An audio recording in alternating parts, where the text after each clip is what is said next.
আসসালামু আলাইকুম সবাইকে দুপুরের শুভেচ্ছা। এবং আমরা রয়েছি আজ রামচন্দ্রপুর বাজার। আর এই রামচন্দ্রপুর বাজার আমাদের অত্র এলাকায় কয়েক থানার মধ্যে এবং সারা বাংলাদেশেও এই রামচন্দ্র বাজারের সুনাম ছড়িয়ে রয়েছে। কেউ বা না চিনে আমাদের রামচন্দ্র বাজার। আর এটা হচ্ছে আমাদের রামচন্দ্র বাজারের লঞ্চ ঘাট কিন্তু ঐতিহ্যবাহী একটি লঞ্চ ঘাট। সময় এখানে প্রচুর লঞ্চ ছিল।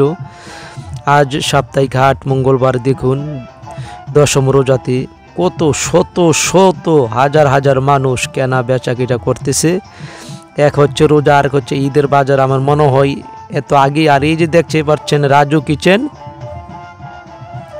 কিচেন, এটা কিন্তু আমাদের অত্র এলাকার মধ্যে সবচেয়ে নামকরা। আর হচ্ছে গুড় মিঠাই।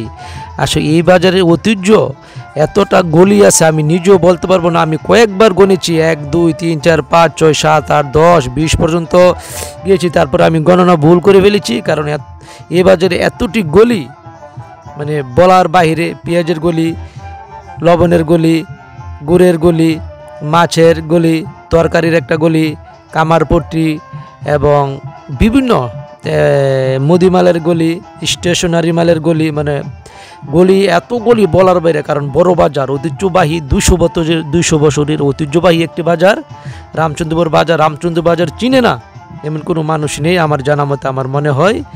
আর এই যে দেখেন, বলতে বলতে আরেকটা গলিতে এসে গেছি। এই যে হলুদের গলি, হলুদ হলুদ, রসুন, পেঁয়াজ, এটার একটা গলি। আর এটা হচ্ছে আপনার হস্তশিল্প। আর এখানে রয়েছে কবুতরের গলি, সামনে বাম সাইডে কবুতরের গলি আসলে অত্যন্ত। আর এইদিকে দেখছেন এই যে 90 দশকের মতো শেপ করতেছে। এখন কিন্তু আর সেই যুগ নেই। আর এদিকে কাঁচা বাজারের গলি আসলে রামচন্দ্রপুর ঐতিহ্যবাহী বাজার। এই যে শুটকির গলি, বলতে বলতে দেখেন গলির কিন্তু অভাব নেই, এতটি গলি আমি কয়েকবার গনেও ভুল করে ফেলেছি। আর এই বাজারে কিন্তু বিশেষ করে প্রতি মঙ্গলবার কোটি কোটি টাকার লেনদেন হয়ে থাকে। এত বড় বাজার, মাশাআল্লাহ। আমাদের অত্র এলাকার সবচেয়ে নামকরা বাজার রামচন্দ্রপুর বাজার। আর এই যে দুনিয়া দেখেন, আর এখন কিন্তু ফসলের সিজন।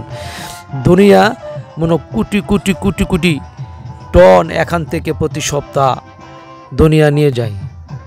কোটি না লক্ষ লক্ষ টন হবে নিয়ে যায়। আর বড় বড় মিল ফ্যাক্টরি কিন্তু এখান থেকে আসে, এখান থেকে কিন্তু নিয়ে যায়। ধন্যবাদ সবাইকে ধন্যবাদ।